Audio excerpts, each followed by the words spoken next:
সকাল বন্ধুরা, আশা করি সবাই ভালো আছেন, সুস্থ আছেন। আমিও ভালো আছি, আপনাদের ভালোবাসা আশা করি। এই যে সকালবেলা চা নিয়ে বসে পড়েছি, চাটা খেয়ে কাজে হাত দেবো। কাজ এখনো কিছুই হাত দিইনি, চাটা খেয়ে নিই। উঠেছিলাম বলে একটু যেতে যাবো মাছ আনতে, কিন্তু মাছ আনতে যেতে পারলাম না, ইচ্ছে করছে না। তারপর দেখলাম 9টার সময় একটু খাবার দিতে হবে, ওই জন্য আর গেলাম না, দেরি হয়ে যাবে, তাহলে এদিকে কাজগুলো করতে পারবো না। এখনো বাইরের কাজ হয়নি, তাহলে চাটা খেয়ে নিই, কাজ সেরে নিই, আর টিফিন দেবো। ওই বললাম ডেলিভারি একটা, যা বলি তাই। 5টা জবা ফুটবে বলেছি, 5টা জবা ফুটেছে। দেখো বন্ধুরা, আমার ছেলে বলেছে না ফুটবে না। দেখো এই যে এই একটা, ওই দিনকে গিয়ে দেখাই তোমাদের।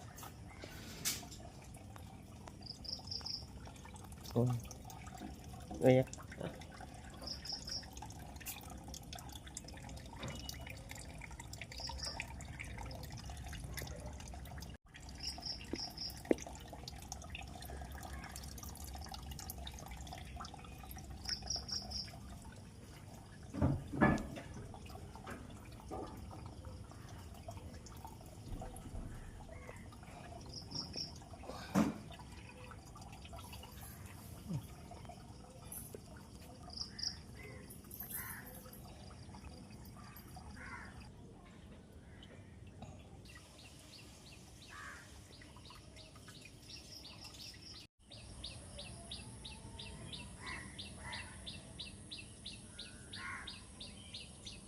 বাজার গেছি বন্ধুরা। দেখো কবে, আজ 15 দিন পুরো হয়ে গেল, কিন্তু আমি এখনো এগুলিকে গুছিয়ে উঠতে পারিনি। ঠিক আছে, সব এখন এই যেরকম করে এখন বার করেছি, এগুলিকে গুছাবো। এই যে ফয়েল, তারপর পার্সেল কৌটো, মানে কন্টেনার যে খাবার দেয়,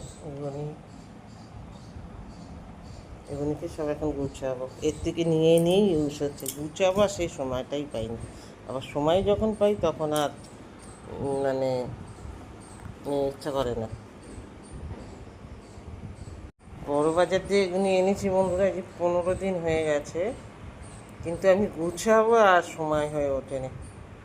দেখো এর থেকে নিয়ে নিয়েই আমি ইউজ করছি, তোমাদের তো দেখাইনি কি এনেছিলাম। এই যে ফয়েল প্যাকেট, হাতের এটা প্লেট, কেউ চাইলে সাথে দিতে হয়।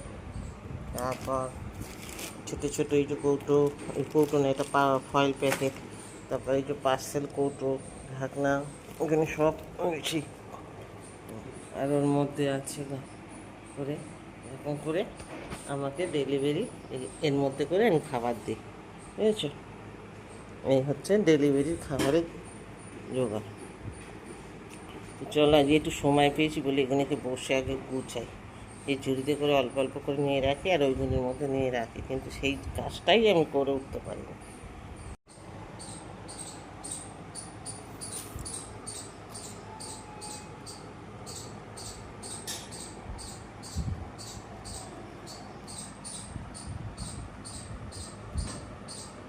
দুপুর বন্ধুরা, এই যে এখনও আমার রান্না বান্না চলছে। দেখো এই দেখো, এখানে হচ্ছে ডিমের কারি, আর হচ্ছে এই যে পটল ভাজা, আর এদিকে হয়ে গেছে বরবটি আলু একটা শুকনো শুকনো করে একটা তরকারি, ভাত হয়ে গেছে, ডাল হয়ে গেছে। এই যে এখন এই দেরিতে ডেলিভারি এসছে আজকে, ওই এখন যাবে, আজকে এই যাবে, যা হয়েছে তাই। কী বলে, নিয়েই সকালে এসেছিলো, ছেলে প্যাকিং করে ফেলেছে, ভাত ডাল, এই যে দুটো ভাত আছে, ডাল আছে, সবজিও প্যাকিং হয়ে গেছে, বরবটি আলুর তরকারি, ডালও প্যাকিং হয়ে গেছে। এখন ওই পটলটা ভাজবো হচ্ছে, আর এই ডিমের কারিটা করে দিয়ে দেবো। এখন আমার রান্না বান্না শেষ হয়নি, আস্তে আস্তে করি।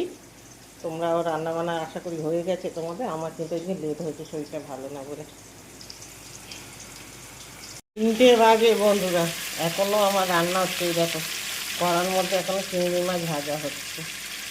এটা করলাম এক্সট্রা একটু, ওই বড় ছেলেটা কী বলুন তো, এদের ডিম খায় না, চিকেন খায় না, কিছু খায় না, চিংড়ি মাছটা একটু ভালো আছে, ওই জন্য কথা একটু পেঁয়াজ দিয়ে একটু ঝাল মতন করে দেবো। যে একটু মিক্সি দেওয়া বাটি জল আছে অল্প করে দিয়ে, এই যে আর এদিকে যে তোমাদের দাদা, আমি যে মা জানতে যাবো বলেছিলাম, মা জানিনি বললাম না, দেরি দেরি শরীর ভালো না, এখন মা জানলো একটু কাতলা মাছের তেল ঝাল করে নেবে। আর ওই তো হয়েছে বরবটি আলু ভাজা, চচ্চড়ি, ডাল, পটল ভাজা, এই সমস্ত হয়েছে। আর ডিমের কারি করে তো ওখানে পাঠিয়ে দিয়েছিলাম। অনেকটাই বেলা হয়ে গেছে রান্না করতে, কী করবো, কিছু করার নেই। আনলো একটু, আজকে যেদিন মাছ করি না, আবার কাল শনিবার নিরামিষ, একটু অসুবিধা হয়ে যাবে, ওই জন্য বললাম বেলা হলো একটু করে দিই। এটা হলেই হয়ে যায়, ওরা খাবে, গ্যাসটা এমনি মুছবো, কিছু করার নেই। যখন যেরকম তখন সেরকমভাবেই করতে হবে, বলো। এটাকে একটুখানি মিক্সি বাটি ধোয়া জল দিয়ে একটু ঝাল ঝাল করে দেবো। চলো, রান্না তো এই হচ্ছে। সকালে মাছটা আনলে এত দেরি হতো না, কিন্তু কী করবো।